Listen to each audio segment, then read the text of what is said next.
जय श्री कृष्ण। भगवत प्रेमियों, आज आपको इस वीडियो में हम उर्वशी के जन्म की कथा सुनाने वाले हैं कि उर्वशी का जन्म कैसे हुआ, जो बाद में इंद्र की पटरानी बनी। इंद्र की सर्वश्रेष्ठ प्रिय रानी कैसे बनी उर्वशी, आपको पूरा बताएंगे। तो आपसे निवेदन है कि वीडियो को पूरा देखें, लाइक करें, शेयर करें और हमारे इस YouTube चैनल को सब्सक्राइब जरूर कर लें, ताकि हम जब भी कोई वीडियो बनाएं आप तक पहुंच जाए। तो भगवत प्रेमियों, जैसा श्रीमद् भगवत महापुराण के स्कंद चौथे में लिखा हुआ है कि एक बार नर नारायण तपोवन में तपस्या कर रहे थे। जो बद्रीनाथ स्थान है, जिसे बद्रीनाथ हम लोग कहते हैं, उसी स्थान पर वन में तपस्या कर रहे थे। और जो पहाड़ था, जिस पहाड़ पे बैठ के तपस्या की थी, उस पहाड़ का नाम वर्तमान में नर नारायण है।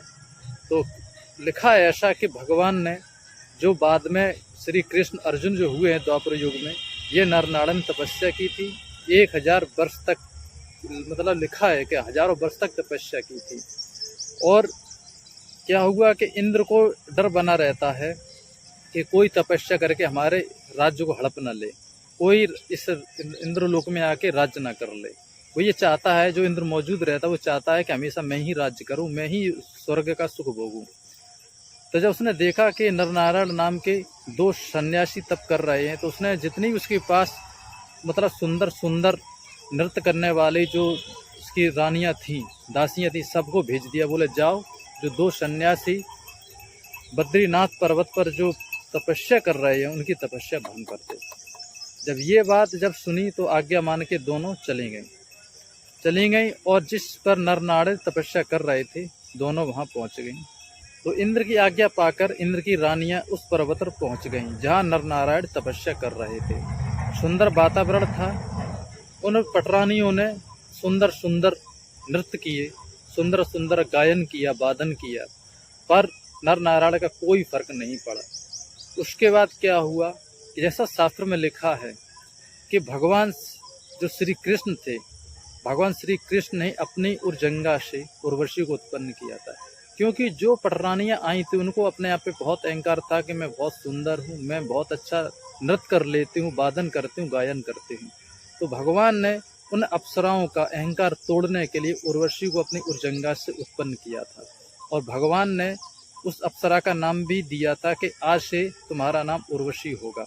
और कहा कि अपने कलाओं से इन्हें परिचित कराओ, क्योंकि इन अप्सराओं को अहंकार है कि मुझसे अच्छा कोई नृत्य नहीं कर सकता, मुझसे अच्छा सुंदर और कोई नहीं है।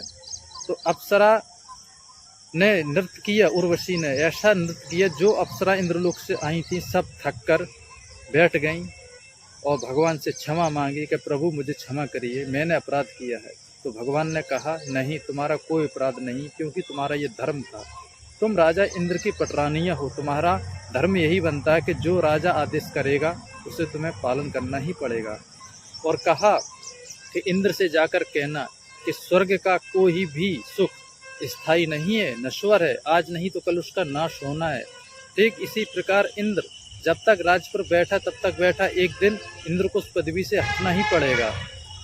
और कहा कि जाओ, मेरी तरफ से इंद्र को ये पटरानी जो है उर्वशी अप्सरा, इसको भी भेंट कर देना और कहना कि अपने स्वर्ग की गिनती में जो उसके पास सुख है स्वर्ग के, उनमें एक सुख भी शामिल कर ले। तो इस प्रकार उर्वशी का जन्म हुआ था। कहने का भाव यह है कि नारायण ने अपनी जंगा से उत्पन्न किया था उर्वशी को।